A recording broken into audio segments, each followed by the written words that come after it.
Oke, baik, selamat sore. Assalamualaikum warahmatullahi wabarakatuh semuanya. Followers CNN Indonesia, pemirsa CNN Indonesia, dan juga semua teman-teman yang join di live Instagram CNN Indonesia TV sore hari ini. Saya Aldi Hawari, senang sekali bisa menyapa teman-teman semua pada sore hari ini di Ngabuburit Ngobrol di Rumah bareng CNN Indonesia. Dan seperti biasa setiap hari kita punya berbagai topik yang berbeda sembari nunggu waktu ngabuburit kamu semua di rumah. Dan hari ini kita akan bahas soal konsistensi penerapan pembatasan sosial pemerintah dan berbagai kebijakan lainnya juga menuai kontroversi di saat masa pandemi COVID-19 seperti ini. Kalau kita ketahui 2 bulan sudah kita memasuki pembatasan sosial, begitu meskipun PSBB tidak diterapkan di seluruh wilayah di Indonesia, tapi kita sama-sama ketahui bahwa saat ini sudah ada beberapa kali pemerintah melakukan pelonggaran-pelonggaran. Hari ini saya akan live bersama senior saya yang juga merupakan Dewan Redaksi dari CNN Indonesia TV, well known senior journalist. Langsung saja kita langsung ajak untuk bergabung di live Instagram sore hari ini. Ada Mbak Desi Anwar. Kita akan langsung bergabung dengan Bu Desi. Kita masih menunggu teman-teman. Halo. Halo. Hai Aldi. Hai Mbak Desi, how are you? Teman-teman, apa kabar? Baik, Sehat selalu? baik Mbak Desi. Sehat selalu, masih sehat dan masih semangat tentunya kita sambil nunggu ngabuburit sore hari ini. Mbak Desi, terima kasih sudah mau bergabung dengan kami sore ini. Kita mau bahas soal konsistensi pembatasan sosial yang dilakukan oleh pemerintah. Baru-baru ini kita mendapatkan kabar bahwa bandara kembali dibuka meskipun untuk kalangan tertentu, begitu mereka yang memiliki sudah lolos persyaratan begitu ya, dibolehkan untuk terbang, tapi kemudian ternyata adanya masyarakat yang kembali mengerumuni bandara. Jadi membuat hati masyarakat lainnya yang sudah menerapkan PSBB ini terasa terluka begitu Mbak Desi. Terluka. Ini Mbak Desi melihat ini bagaimana? Percuma selama ini disuruh stay home tapi ternyata diperbolehkan keluar. Jadi kita masih ini ya, masih COVID ya. Ini kita sudah lebih dari Maret, April, ini masuk bulan ketiga ya. Dan sudah masih belum bergeser dari topik-topik ini. Kalau begini, saya melihatnya Aldi, ya, ini masalah PSBB dan lain sebagainya. Ini kan krisis ya. Jadi krisis itu tidak ada dimanapun ya. Krisis itu memiliki blueprint yang ini jalan keluarnya step A, B, C, D, kecuali kita sudah mengalami sebelumnya.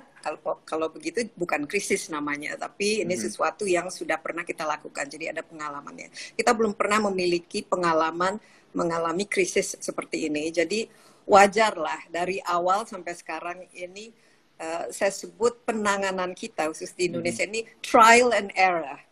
Coba masih trial and error. Ya, trial and error, karena begini, apapun kalau kita ingin melakukan sesuatu, apalagi nanti dijadikan bentuknya itu kebijakan yang harus diimplementasi, yang paling penting itu adalah tujuannya itu apa.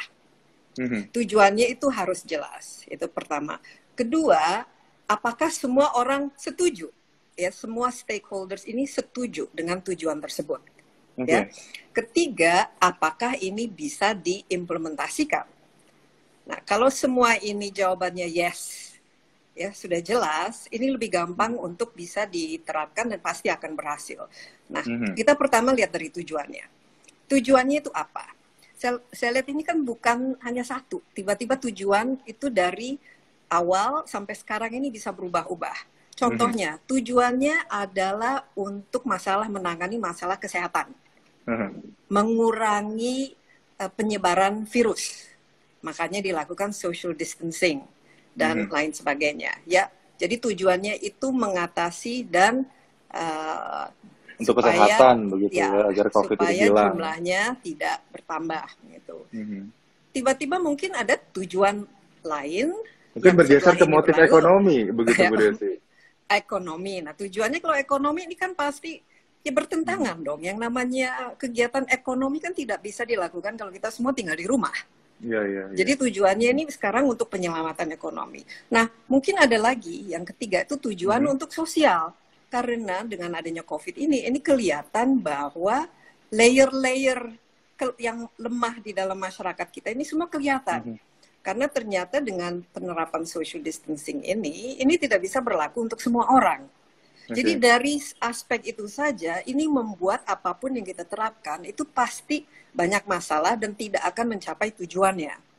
Nah, contohnya begini, dari tujuan ini kan ada, kalau kita masyarakat kan ada pemerintah pusat, ada pemerintah daerah, tapi juga ada kita-kita masyarakatnya. Tapi masyarakat itu sendiri itu kan tidak satu dalam tujuannya, dalam menganggap krisis COVID-19 ini dan juga seberapa penting atau relevan atau menakutkan dalam kehidupan mereka sehari-hari. Nah, ada yang mungkin melihat COVID ini, wah ini sangat menakutkan.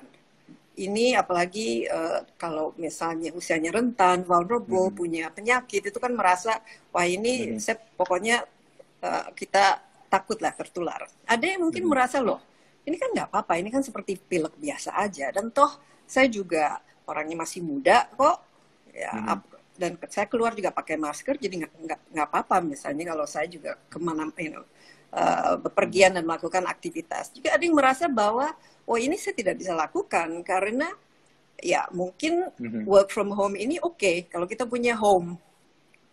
Ya, tapi kalau misalnya saya tidak merasa punya home di Jakarta ini, home saya ini di kampung gitu. Saya di sini hanya migran, saya di sini hanya untuk bekerja. Dan ternyata sekarang pekerjaan sudah ada, jadi tidak ada relevansi lagi bagi saya untuk tinggal di Jakarta. Jadi semua orang kan juga punya skala yang disebutkan prioritas. Nah, kalau kita tidak setuju, iya, dan kalau kita tidak setuju dengan prioritas ini, ya mana mungkin ini bisa dilakukan dengan baik. Belum lagi cara komunikasinya itu berbeda. Ya, misalnya ada yang merasakan bahwa ya ini harus dilakukan sekarang, atau kebijakannya keluar tapi peraturannya keluarnya kemudian hari, sehingga ini sanksinya, ini misalnya kan peraturan keluar dan orang kan bingung cara menerapkannya karena masih belum jelas, baru kemudian ada sanksinya dan lain sebagainya. Jadi menurut saya kebingungan ini itu sangat mencerminkan bagaimana kita menangani secara, saya tidak mau dalam hal ini blaming ya, ini orang pemerintah begini dan lain sebagainya. Karena kita juga ini, kita merupakan semua yang merupakan stakeholder dalam menangani COVID ini. Dan selama kita tidak melakukannya bareng-bareng dengan satu visi dan menyetujui cara-caranya itu, ini akan terus-menerus menjadi semakin penyakit yang kronis lah istilahnya. Jadi sebetulnya skala prioritasnya sampai sekarang belum berubah ya Bu Desi, masih soal kesehatan dan bagaimana menekan angka penyebaran COVID-19. Tapi di samping itu, di sisi lain, sekarang sudah masuk prioritas lainnya, yaitu ekonomi yang nampaknya sudah harus mulai dibenahi begitu ya, masuk ke 3 bulan COVID-19 ada di Indonesia. Nah, media sendiri ini kemudian memposisikan diri kita begitu di tengah dua prioritas itu, kesehatan dan juga ekonomi. Seharusnya bagaimana Bu Desi? Ya, ini bukan dua prioritas sih, ternyata kan banyak dalam prioritasnya. Tadi kan kita sebut dari kesehatannya, dari aspek ekonominya, sosialnya, dan ini kan juga bisa menimbulkan friksi ya, antara horizontal dan juga antara vertikal dalam bagaimana kita menangani. Ada orang yang mungkin merasa tidak terlalu dibebani, tapi banyak juga yang ternyata merasa dibebani. Nah, kita di media saat ini juga, ini kan merupakan krisis yang kita di media juga kita rasakan. Buktinya ini salah satu contoh dari dampak terhadap media itu sendiri.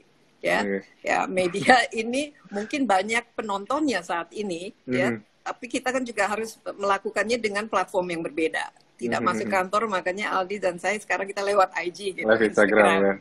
Ya. Ini kan sebenarnya di luar dari istilahnya pakem pekerjaan gitu. Dan kita juga harus berhati-hati sebagai media. Misalnya kita juga harus menerapkan social distancing itu, work from home itu. Jadi ada perubahan-perubahan yang mendasar yang kita harus lakukan.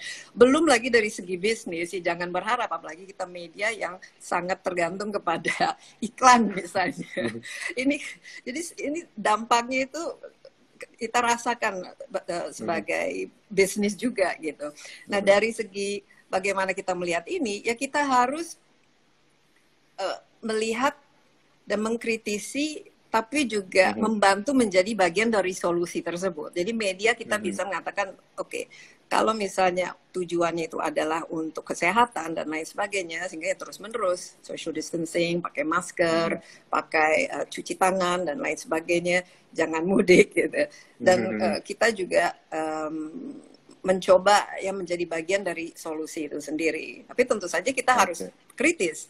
Tapi dalam hal ini kita kritis terhadap diri kita sendiri juga, ya, kritis terhadap pemerintah mengenai kebijakan, tapi juga kritis kepada masyarakat bagaimana kita menerapkannya atau dan terhadap diri kita sendiri juga. Nah, salah satu yang membuat masalah kesehatan ini semakin lebih buruk lagi, ini adalah stres, kecemasan, ketakutan dalam bagaimana kita melihat COVID ini. Nah, sini sudah terbukti bahwa stres, orang takut dan lain sebagainya itu kontribusinya terhadap kesehatan itu juga buruk. Nah, yang kita bisa lakukan juga adalah melihat contoh-contoh, karena COVID ini bukan saja di Indonesia, tapi kan di seluruh dunia. Kita melihat bagaimana negara-negara lain menanganinya, dan ini bisa menjadi pelajaran bagi kita semua. Ya, misalnya kalau saya tadi bilangnya, kita tuh lebih ya selalu trial error, coba ini terus nggak jalan, ganti ke ini, terus kemudian kebijakan barunya, sehingga ya ini selalu dalam hari pertama menerapkan kebijakan tuh pasti kan ada confusion ya, kebingungan, seperti misalnya pertama kali ada nggak boleh misalnya naik MRT atau KRL hanya dari jam 6 sampai sekian, yang ada tuh kerumunan. Kemudian kemudian ditata, dibuat sistemnya, dibuat infrastrukturnya setelah melihat bahwa oh ini salah. Kemudian diperbaiki. Jadi trial and error. Tapi kita lihat bagaimana misalnya China yang menanganinya. China itu lebih mudah menanganinya karena sistemnya itu semua terpusat dari atas. Jadi di bagian bawah-bawahnya, di level administrasi bawah-bawahnya itu tinggal ikutin dari atas. Ini lebih gampang untuk menyamakan visi, untuk mendapatkan buy-in, membuat orang setuju. Jadi nggak ada orang yang bisa mengatakan, oh saya tidak setuju saat ini pada kebijakan itu, ya karena ini sebuah negara yang sentralistis. Ya, jadi China ya. Ya, itu satu garis. Jadi harus dibangun rumah sakit dan harus selesai dalam 10 hari. Cek. Jadi nggak peduli bahwa ini wah di mana gimana caranya, itu nggak masalah gitu. Harus ada lockdown. Semua orang tidak boleh keluar. Cek. Dan kemudian ada solusinya. Yang tidak bisa keluar, tidak mampu keluar, diberikan bantuan gitu. Jadi itu yang mereka lakukan, dan itu bisa diterapkan dan sudah ada hasilnya. Buktinya sampai sekarang Wuhan bisa dikatakan sudah bebas ya. Nah, ada negara-negara sudah ada penambahan kasus positif baru di sana. Iya. Dan kalau ada mungkin karena second wave ya. Dan second wave. Kemudian ada satu lagi adalah negara-negara yang tidak melihat ini sebagai krisis, dalam arti mereka punya pengalaman. Seperti Taiwan, Korea Selatan, Singapura. Ini yang sering kita lihat tuh sebagai contoh-contoh bagaimana mereka menangani. Pas ada COVID, tidak babi bu, tidak wah ini penyakit apa, dan ini mungkin kalau musim panas akan hilang, atau ini dianggap remeh. Tidak. Yang mereka lakukan langsung test, contact tracing, dan isolate dari awal. Kenapa? Punya pengalaman. SOP-nya itu sudah ada. Itu sudah merupakan bagian dari kebijakan yang mereka pelajari ketika SARS. Jadi tinggal lihat aja bukunya. Oh dulu bagaimana? Oh begini. Alhasil mereka semua tahu, tidak ada panik, ya, tidak ada pokoknya yang orang stres dan lain sebagainya. Sehingga bisa mereka bisa menekan angka, ya. Ketiga, kita lihat contohnya itu di negara-negara yang dari segi demokrasinya, tapi human development-nya dan kesadaran dan kedisiplinan masyarakatnya itu tinggi, yang berhasil menanganinya. Contoh, Selandia Baru, ya, dan negara-negara Skandinavia. Ini negara-negara demokratis semua. Mereka tidak perlu lockdown, ya, tapi mereka itu tinggal atau hidup dalam masyarakat yang trust-nya, trust, kepercayaan terhadap pemerintah, dan kepercayaan pemerintah terhadap masyarakatnya, dan kepercayaan masyarakat terhadap masing-masing itu tinggi. Jadi tidak perlu dipaksa, yang penting oh ada ini. Nah, penyakit ini cara menularnya itu begini, oleh sebab itu ini yang perlu kita lakukan. Orang melakukannya, dan melakukannya itu tidak perlu dipaksa, tidak apa ya, mereka melakukannya sehingga mereka bisa menjadi government pada diri mereka sendiri juga. Intinya tadi ada trust ya Mbak Desi ya, antara Ada satu trust, sama lain, tapi pemerintah untuk dan juga ini itu kan masyarakatnya. ya harus ada level trust bahwa pemerintah itu pasti akan membuat kebijakan yang sesuai. Buy-in-nya itu ada. Dan dari pemerintah ada trust di masyarakat. Kalau sudah diberikan informasi yang benar dan akurat, ya masyarakatnya juga, karena mereka bukan orang-orang yang tidak pintar istilahnya, paham bahwa oh begini cara menularnya, ya sudah jelas social distancing, tidak harus dipaksa, dikurung dan lain sebagainya. Jadi mereka membiarkan dan ternyata di situ bisa mengurangi jumlah fatalitas. Nah, tapi kayaknya belum bisa diterapkan untuk di Indonesia ya Mbak Desi, soalnya ini kalau ngomongin trust within the community, baru-baru ini juga ada tagar di medsos nih, tagar Indonesia terserah gitu, yang kayaknya semakin mulai pesimistis melihat bagaimana masyarakat yang masih melanggar PSBB, kemudian memaksakan untuk mudik. Bahkan kalau kita lihat kemarin sempat ada surat keterangan palsu yang dijual bebas di salah satu akun e-commerce dengan harga 70.000 supaya bisa mudik begitu. Itu kemudian ada hashtag Indonesia terserah gitu. Udah terserah, nampaknya masyarakat mikir udah mau gimana lagi, udah terserah masyarakat aja deh gitu. Kayaknya trust-nya ini belum kebangun antara masyarakat satu dengan community lainnya, apalagi dengan pemerintah begitu nampaknya dengan pelonggaran ini. Kalau melihat dari sisi pelonggaran ini sendiri, sebetulnya kita akan kembali ke nol lagi atau nanti akan ini memicu atau menimbulkan second wave nantinya, Mbak Desi? Ya, kita first wave aja kan masih belum tuntas. Kita belum mencapai kurva. Mungkin di negara-negara lain kan sudah beyond the curve ya, mereka sudah mulai flattening, tapi kita belum sampai ke titik kurvanya itu sendiri. Jadi ya kita nggak tahu ya bagaimana ke depannya, tapi yang jelas kalau misalnya kunci dari COVID-19 ini kan kenapa perlunya social distancing itu supaya tidak menyebar dari satu orang ke orang lain. Nah sekarang kalau misalnya menyebar dari Jakarta yang merupakan pusat dari COVID itu ke daerah, ini pasti akan menimbulkan masalah. Tapi yang saya lihat ini begini ya, Aldi, ini kembali mengenai trust itu sendiri ya, dipahami lah. Bukan saja karena kita negara yang demokrasi, banyak negara-negara demokratis yang lain, tapi trust levelnya itu tinggi.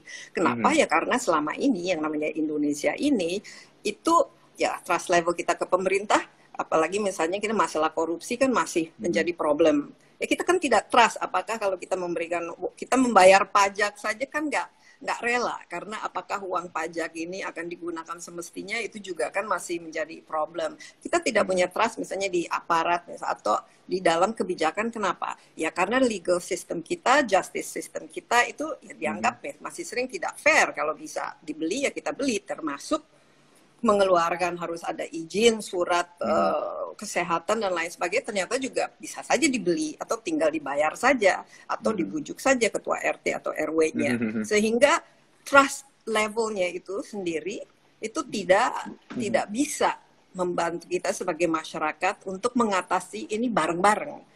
Nah, COVID ini sering dikatakan, wah ini the great leveler, we are in this together. COVID ini tidak memandang bulu mengenai warna kulit apa dari segi politik dan agama ataupun social. It matters. Tidak, we're not in this together. Karena sudah kelihatan bahwa ya di sini ada contoh lah, kita sekarang kan belajar dari rumah, ya. Tapi ada sekolah-sekolah dan orang yang mungkin bisa melakukan belajar dari rumah karena di rumahnya ada wifi, ada orang tua yang mau bisa membantu. Jadi sementara di tempat lainnya mungkin di sana boro-boro wifi, mungkin harus belinya pakai pulsa, terus kemudian sekarang sudah kesulitan, nggak ada income, sehingga itu juga nggak bisa dilakukan. Ini istilahnya social distancing ini yang ada adalah menonjolkan kelemahan-kelemahan kita dalam selama ini sekat-sekat yang membuat kita sebagai masyarakat yang seperti saya katakan tadi, mau self isolation, karantina mandiri, bagaimana kalau di rumahnya itu space-nya tidak cukup, sempit, atau bahkan merasa bahwa ini kan ada istilah definisi apakah pulang kampung, mudik dan lain sebagainya, ini kan sebenarnya nggak relevan, ya. Tapi yang kelihatan dalam hal ini adalah work from home, tapi bagi kebanyakan orang mungkin Jakarta is not a home. Kenapa? Karena kalau sudah tidak ada pekerjaan, sudah tidak bisa bayar sewa, ya mereka mungkin tidak Terpaksa ada mau tidak pilihan. mau mereka Nah, tidak ada pilihan. ya, jadi ini masalah we're in this together itu juga tidak betul, dan kita lihat juga di Amerika Serikat ternyata yang paling banyak kena itu COVID ini adalah masyarakat kulit hitam, karena di situ mereka biasanya dari segi kesehatan tidak baik, ya gizi buruk, dan mereka juga tinggal di tempat-tempat yang crowded dan penuh. Ini kalau yang namanya self isolating ini, it's for a lot of people it's a luxury gitu. Ya, Jadi ya tapi ini for yang certain harus people ini menjadi sebuah tantangan dan juga for a lot of people ya ini menjadi tantangan, sehingga sekarang makanya kebingungan ini adalah apa sekarang ini menjadi prioritas. Kalau yang mengatakan bahwa COVID ini ya kalau kalau kalau saya kena, saya rasa nggak terlalu drastis kok, atau ya kalau if I die, ya everybody dies anyway gitu. Tapi daripada saya nggak kerja sekarang, daripada saya nggak bisa kasih makan keluarga, jadi kan prioritasnya kan berbeda-beda gitu. Sehingga makanya kelihatan semacam kebingungan seperti ini, dan semakin lama semakin lama kita menanganinya dengan trial and error ini, ya mudah-mudahan lebih banyak aspek keberuntungannya daripada kerugiannya. Tapi ini merupakan sesuatu yang kita tidak bisa prediksi. Tapi yang kita bisa prediksi adalah semakin lama kita dalam situasi seperti ini, ya ekonomi kita pasti semakin terpuruk.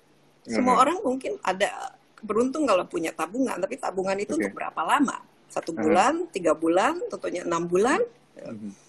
Belum lagi nanti gejolak sosial yang bisa terjadi dengan ada jadi hungry-nya itu jadi angry gitu, dan kelamaan tidak ya laparnya itu jadi marah gitu.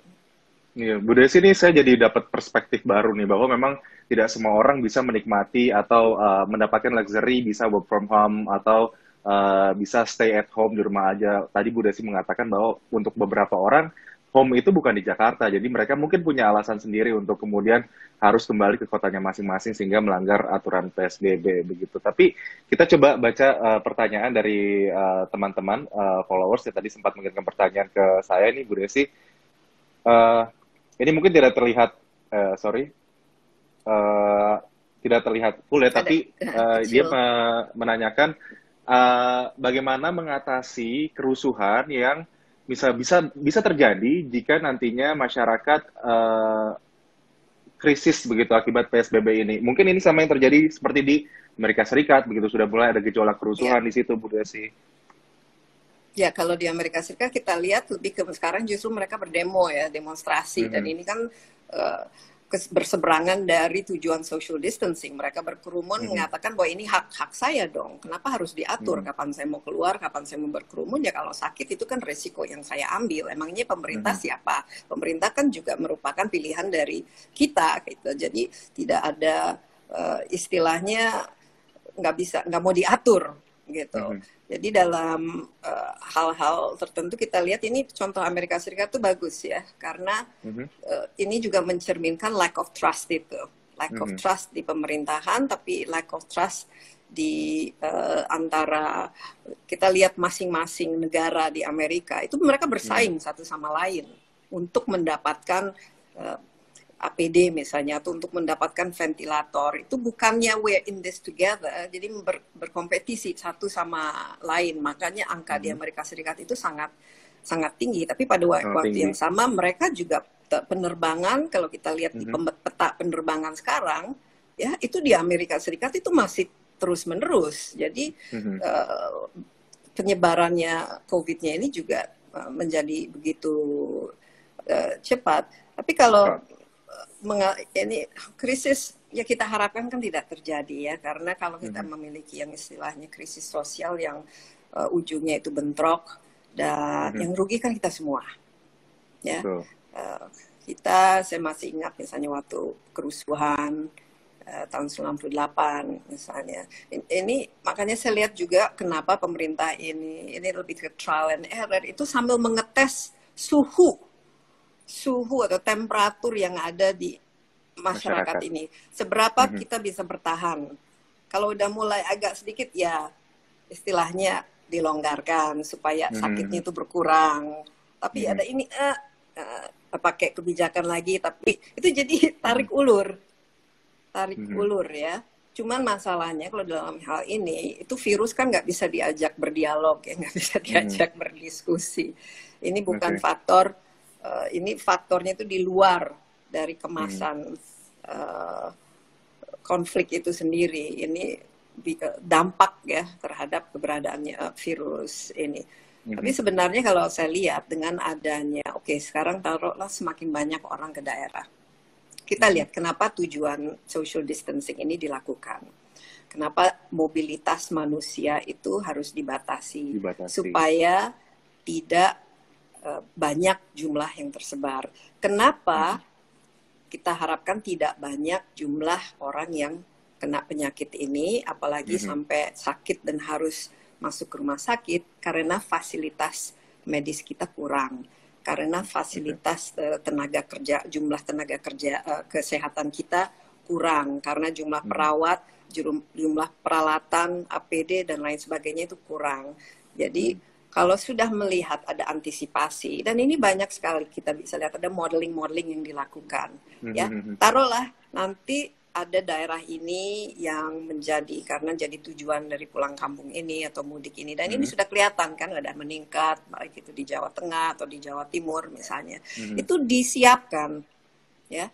Kenapa kita mau ada flattening of the curve? Ini bukan eradikasi COVID ya, tidak akan bisa yang namanya virus ini 100% dieradikasi, tapi yang dari peak itu menjadi landai itu supaya tenaga kesehatan, fasilitas kesehatan kita yang minim ini tidak kewalahan menangani masalah ini. Karena masih banyak lagi penyakit-penyakit yang harus disembuhi. Karena Indonesia ini banyak yang juga menjadi wabah juga saat ini. Belum ada banyak yang perlu operasi, orang yang sakit karena ya penyakit yang lain, diabetes, kardiovaskular yang memang merupakan penyakit yang banyak diderita. Jadi tujuannya itu. Tapi kalau nanti bisa disiapkan, taruh di daerah ini, ya sudah disiapkan. Infrastrukturnya dipastikan kalau nanti meningkat ke jumlah ini, jumlah tempat tidurnya cukup, jumlah APD-nya cukup, tenaga kesehatannya cukup, dan yang ventilatornya cukup. Ini lebih ke spreading out the resource. Jadi resource-nya itu sudah harus disiapkan sehingga kalau ada pelonjakan itu orang tidak akan misalnya jadi kasus yang sakitnya simptomnya sedikit jadi berat karena tidak dirawat gitu. Jadi ini disiapkan saja karena COVID ini jangan berharap ini akan tiba-tiba hilang. Ini nanti masyarakat juga harus punya state of mind seperti itu ya Bu Desi ya, agar sama-sama bisa mengakomodir lah kita tidak hanya pemerintah dan tenaga medis saja yang bekerja, tapi kita juga bekerja untuk mencegah penyebaran ini semakin berlanjut begitu. Nah, terkait dengan penyebaran ini ada satu pertanyaan lagi, Bu Desi, ini cukup menarik menurut saya. I'd like to drop a question regarding to PSBB. Actually, ini pertanyaannya, who should we fear of? Sebetulnya the virus or the people? Dia menanyakan begitu, Bu Desi. Well, the virus in itself, without the people, cannot live. The virus need the people as a host. Virus itu sendiri ini kan hanya istilahnya informasi yang loncat dari manusia ke manusia. Tanpa ada manusianya, itu kan akan hilang. Makanya perlu untuk dilakukan gap supaya tidak bisa menyebar dari satu orang ke orang lain. Tapi tidak kalah, ini adalah namanya fear itself is a cause of illness.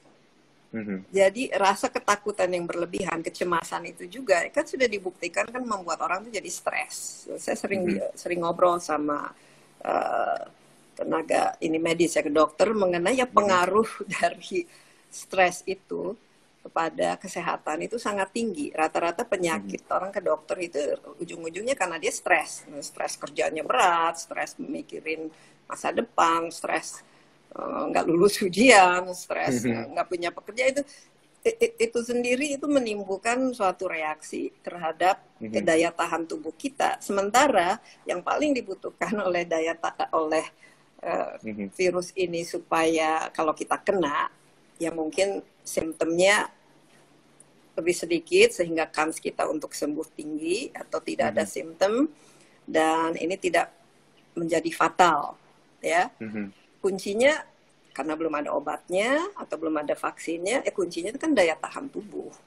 Nah, kalau orang stres kan daya tahan tubuhnya kan pasti menurun, gitu. Jadi kita mengambil keputusan berdasarkan prioritas, dan prioritas itu biasanya sesuai dengan risk appetite yang kita miliki. Kalau sekarang Aldi, ya, Aldi merasa bahwa wah, saya sendiri mungkin cukup sehat, tapi saya misalnya saya social distancing. Tapi kalau punya nenek itu kan pasti wah, nenek harus dijaga karena prioritaskan kalau untuk dijaga, prioritaskan gitu. Karena imunitas sistem kekebalan tubuh kita semakin tua, apalagi sakit kan semakin rentan. Itulah orang-orang yang harus kita prioritaskan untuk kita jaga. Makanya sekarang kan ada, wah kalau di bawah 45 tahun di sektor-sektor tertentu biarkanlah beraktivitas. Ini kan berarti kan ada istilahnya mencoba berdamai. Tapi ini again it's trial and error, tergantung pada seberapa besar resiko ini mau kita ambil sebagai individu, ya. Do I want to risk it, ya?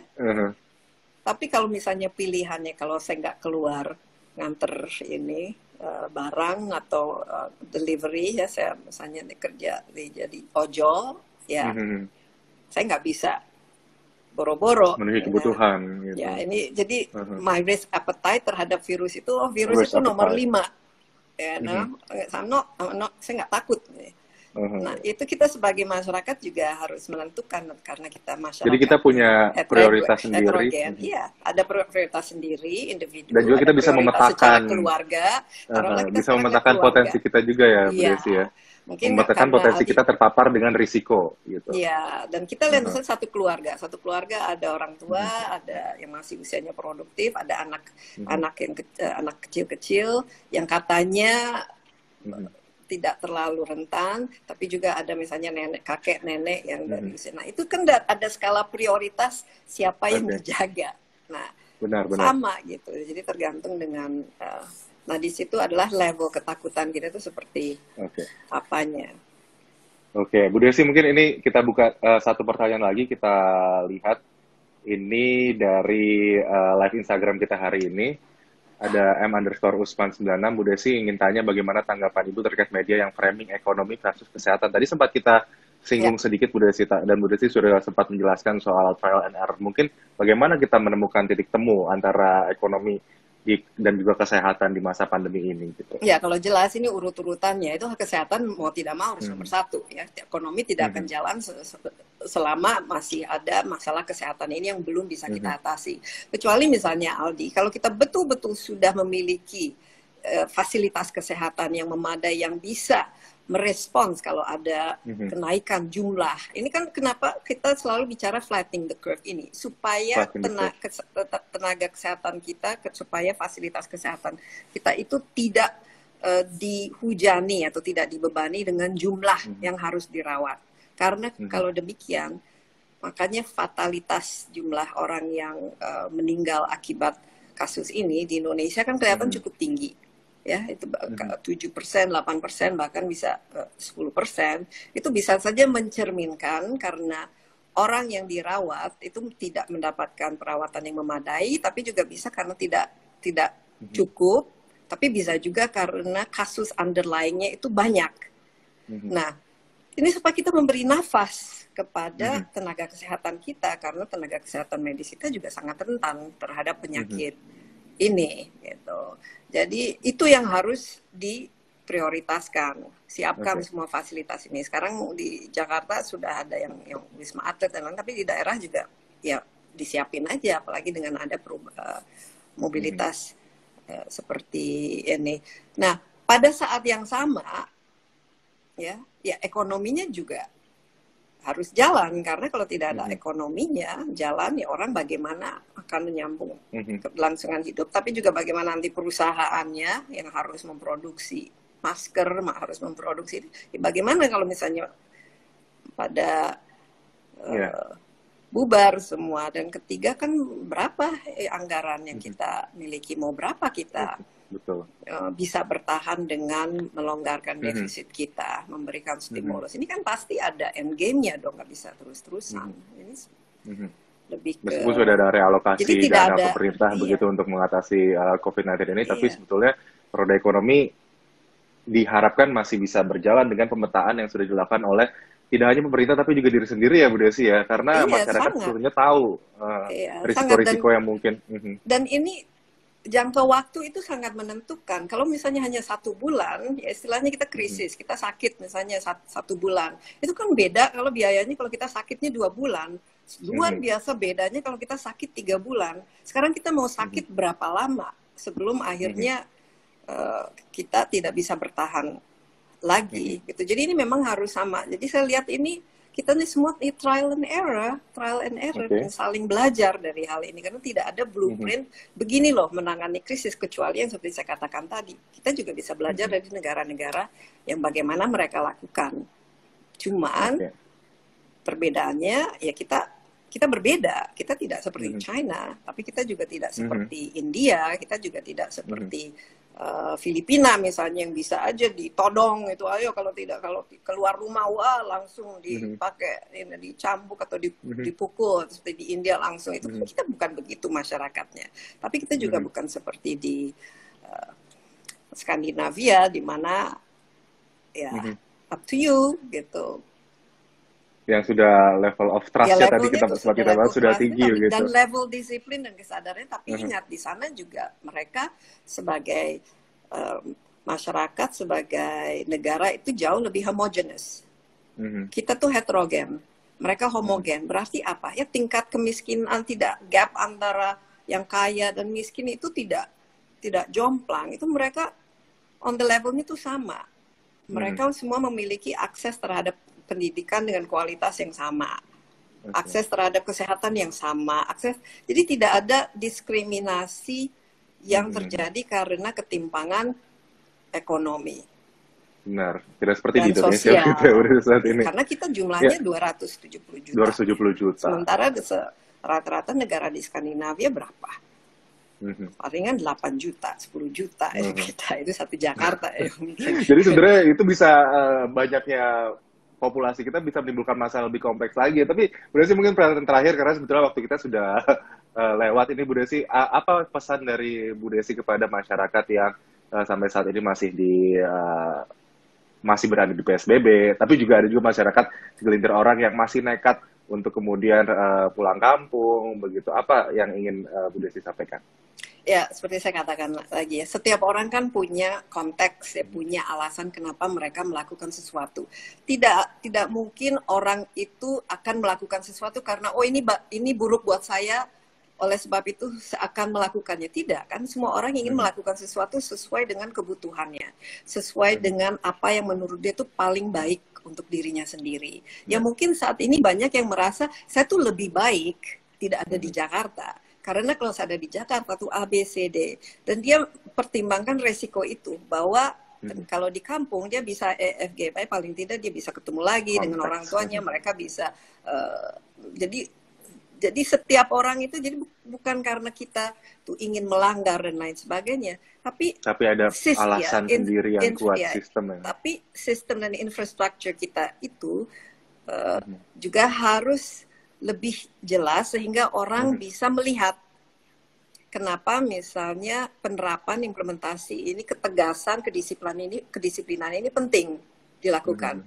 Kenapa orang sekarang masih misalnya ingin balik dan melakukannya? Karena dia anggap resiko melanggar peraturan, resiko melanggar kebijakan itu jauh lebih kecil daripada resiko dia tidak pulang kampung. Tidak pulang kampung begitu. Ya jadi, nah kenapa? Karena ya kalau mau perlu surat ya gampang, bisa beli surat, ya kan? Apalagi kalau denda, misalnya denda, ya taruhlah denda ini 250.000, ya that's masih within my risk appetite. Ya saya masih merasa oh bisa nih. Kalau misalnya resikonya nanti disuruh balik. Misalnya naik mobil pulang kampung suruh balik, oke resikonya siapa tahu kalau kita siapin, terus minta sama petugasnya, ayo Mhm. Pak, ini dong, kita sama-sama inilah, paham lah, kasih uang gitu. Daripada Jadi, tinggal di Jakarta dengan ya, ketidakpastian yang mereka miliki di ibu ya. kota misalnya Nah, begitu itu ya. jadi tergantung dengan, nah, makanya sanksi ini, Mhm. kalau memang ada sanksinya, itu harus serius supaya bisa betul-betul dijalankan dan orang berpikir, wah, Mhm. risikonya kalau saya mudik ini langsung ini langsung nanti didendanya itu bukan Mhm. 1, 2, 3 juta, tapi langsung harus didenda Mhm. 50 juta dan on the spot.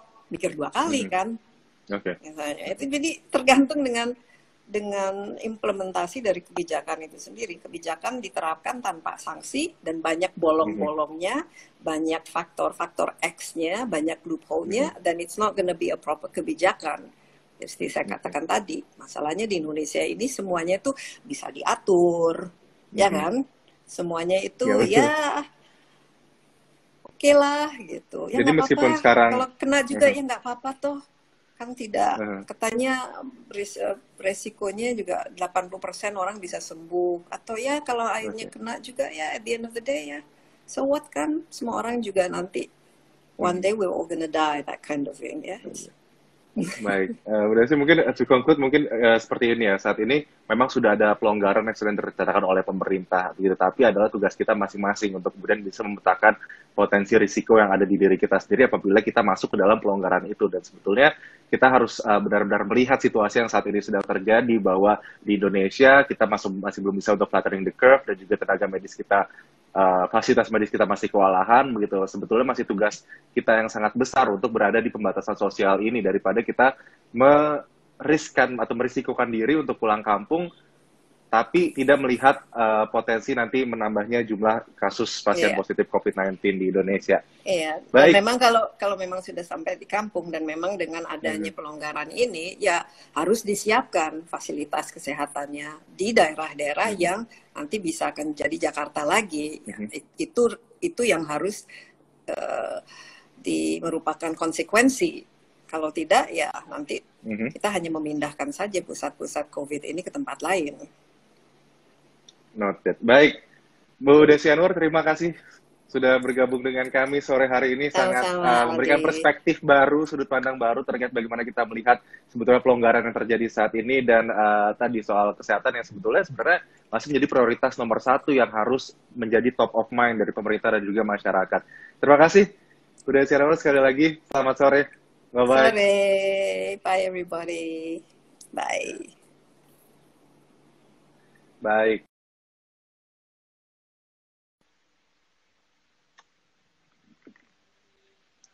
Oke, itu tadi live kita dengan Oke, itu tadi live kita dengan Ibu Desi Anwar, Dewan Redaksi CNN Indonesia TV. Begitu, kita sudah mengetahui perspektif tentang pelonggaran ini dan semoga ini menjadi uh, apa ya, menjadi sebuah sudut pandang baru bagi kita semua bahwa sebetulnya kesehatan adalah tetap prioritas nomor satu. Begitu, jika tidak penting-penting sekali, tidak bisa memetakan risiko diri, begitu lebih baik stay tetap di rumah aja, begitu ikuti protokol PSBB yang ada dan itu tadi fokus dengan ya kita tetap saling jaga dengan mengetahui potensi-potensi dan juga kita sama-sama ada di sini, kita bear in this together in this COVID-19 ini dan kita nanti lihat bagaimana kira-kira sampai kapan kita bisa bertahan dan juga membuat kurva penyebaran COVID-19 di Indonesia ini semakin melandai. Oke, that's all for today. Besok masih ada live di akun CNN Indonesia TV. Saya Aldi Hawari pamit, teman-teman. Selamat ngabuburit, selamat menunggu waktu berbuka puasa. Dan wassalamualaikum warahmatullahi wabarakatuh. Sampai jumpa.